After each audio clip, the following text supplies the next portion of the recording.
ఈ రాష్ట్రం కానీ ఈ దేశం కానీ వెనకబడిపోతూనే ఉంటుంది.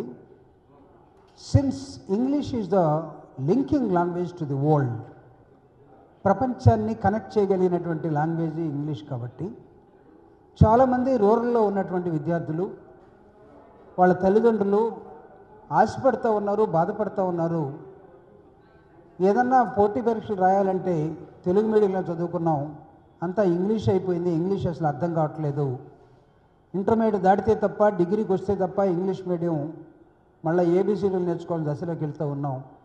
కాబట్టి ప్రభుత్వాలు ఏమైనా చేస్తే బాగుంటుంది.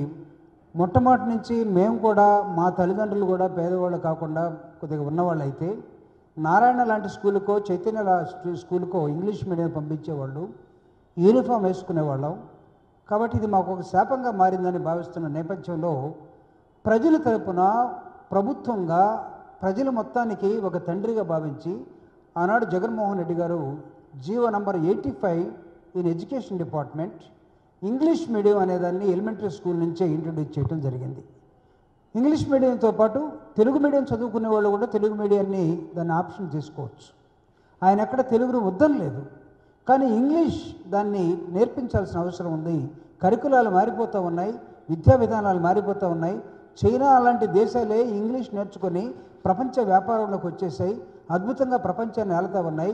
కానీ ఏ కాంపిటేటివ్ ఎగ్జామ్స్ రాయాలన్నా ఇంగ్లీష్లో అన్నీ జరుగుతూ ఉన్నాయి. కాబట్టి ఇంగ్లీష్ ఈజ్ కంపల్సరీ అన్న నేపథ్యంలో ఆ రోజు జగన్మోహన్ రెడ్డి గారి ప్రభుత్వం తీసుకున్న నిర్ణయాన్ని ఆ రోజు కొంతమంది తెలుగుదేశం పేరుతోటో మేధావుల పేరుతోటో కొంతమంది దాన్ని విభేదించి కొన్ని చర్చాగోష్ఠులు పెట్టి దాన్ని హైకోర్టు దాకా వెళ్ళి ఆ జీవోను కూడా ఆపడం జరిగింది. కానీ సుప్రీంకోర్టుకి ప్రభుత్వం జగన్మోహన్ రెడ్డి గారు వెళ్ళటం ప్రజల తరపున హైకోర్టు ఏం చెప్పిందంటే, ఒకవేళ మీరు ఇంగ్లీష్ మీడియాన్ని కంటిన్యూ చేయాలంటే మీరు పిల్లలకైతే ఆప్షన్ ఇచ్చారు, పిల్లల తండ్రులు ఏం కోరుకుంటున్నారని అడిగినప్పుడు పిల్లల తండ్రులతోటి దాదాపు 18 లక్షల మంది తల్లిదండ్రుల్ని దాని మీద ఒపీనియన్స్ తీసుకుంటే 97% ఆఫ్ ద పేరెంట్స్ మా పిల్లలకి ఇంగ్లీష్ మీడియం కావాలి అని వాళ్ళు రిటర్న్గా రికార్డెడ్గా ఇవ్వటం జరిగింది. దాన్ని సుప్రీంకోర్టులో కూడా మేము ఇవ్వటం జరిగింది. హైకోర్టు జడ్జిమెంట్కి వ్యతిరేకంగా హైకోర్టు చెప్పిన దాన్ని చేస్తూ సుప్రీంకోర్టులో అప్పుడు ఒక రిట్ పిటిషన్ కూడా ఇవ్వటం జరిగింది.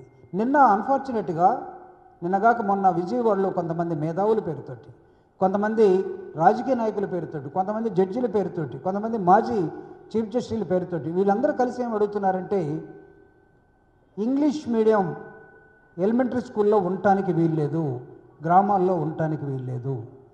అయ్యా మంచిదే, పాపం పేదోళ్ళు తెలుగు మీడియాన్ని ఒకవేళ చదవకపోతే మర్చిపోతే దేశానికి ఎంత నష్టం వస్తుందో ఆ నష్టం అయితే మీరు చెప్పలేదు.